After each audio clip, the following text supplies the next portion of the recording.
few days ago, Elon Musk said something astounding, and I messed up the calculations behind it in my last video. So here's what he said. He said, we will pedal to the metal as fast as humanly possible to get to 1,000 gigawatt hours in the US vertically integrated. This will include anode and cathode manufacturing as well as lithium refining. He also said that the 1,000 gigawatt hour number is not including suppliers. He didn't give a timeline though on when Tesla would reach that number, but he said a couple times that they were moving as fast as possible. So I took that 1,000 gigawatt hours and I mistakenly said in my last video that it was enough for 2 million cars with an average of a 50 kilowatt hour battery. It was a quick off-the-cuff calculation, but it was wrong. 1,000 gigawatt hours is 1 million megawatt hours, and 1 megawatt hour would be enough for 20 50 kilowatt battery packs. So 1,000 gigawatt hours would actually provide enough battery cells for 20 million cars averaging 50 kilowatt hour battery packs. Now this is crazy. I'm not sure if people are really digesting what Elon is saying here, or maybe it's just so big that it's hard to believe. So let's dive into a few more details with this. First, why would Tesla need so many battery cells and make them in the US? One reason is the recently passed Inflation Reduction Act has strict requirements for a certain percentage of the raw materials in the cells to be sourced from the US or countries with free trade agreements with the US. So if Tesla can create a mega battery supply chain in the US and with free trade countries, then Tesla would be eligible for most of the federal tax credits, not just for electric vehicles, but also for solar, energy storage, and also battery factories. The second reason Tesla needs so many batteries is because of their next generation vehicle platform. Elon said this was the main focus for the new vehicle development team, which means they're making a lot of progress, and we could see this new platform start production in 2024. That's just my guess. Now, why is this new vehicle platform such a big deal? Because it'll be Tesla's most revolutionary car and manufacturing process. It'll increase demand probably 5 to 10 times the amount currently Tesla has for their cars.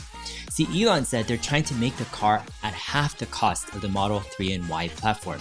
This includes half the factory space, half the effort. So everything is being redesigned. Each part is reimagined to cut cost and inefficiency, but more importantly, the factory design is radically being redesigned as well. What we're seeing for the single-piece front and rear casting for the Model 3 and Y platform is just a glimpse of many more innovations that I think that this new platform will have. So what does this mean? Currently, it might cost Tesla, let's say $36,000 or so to make a Model 3 or Y.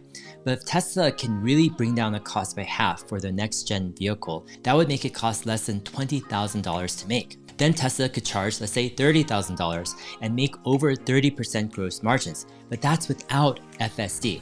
If FSD or full self-driving progresses and improves like it has been recently, and if Tesla can really deliver on full self-driving, then many people will opt for the FSD option either upfront or via a monthly subscription.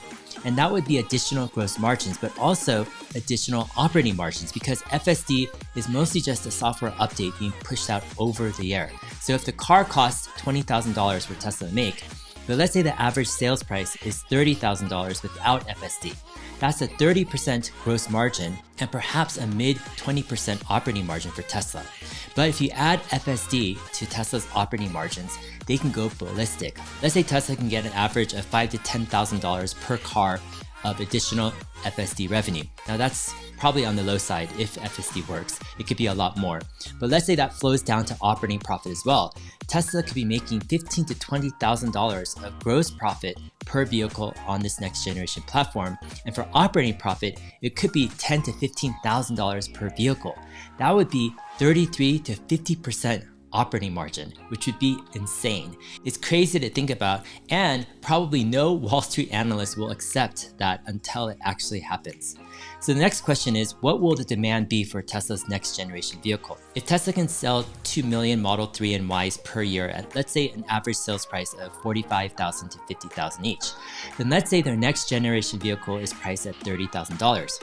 I think demand would be probably at least 5 times greater, if not more. So we're talking about at least 10 million vehicles on this next generation platform, and it could be as high as 20 million vehicles per year.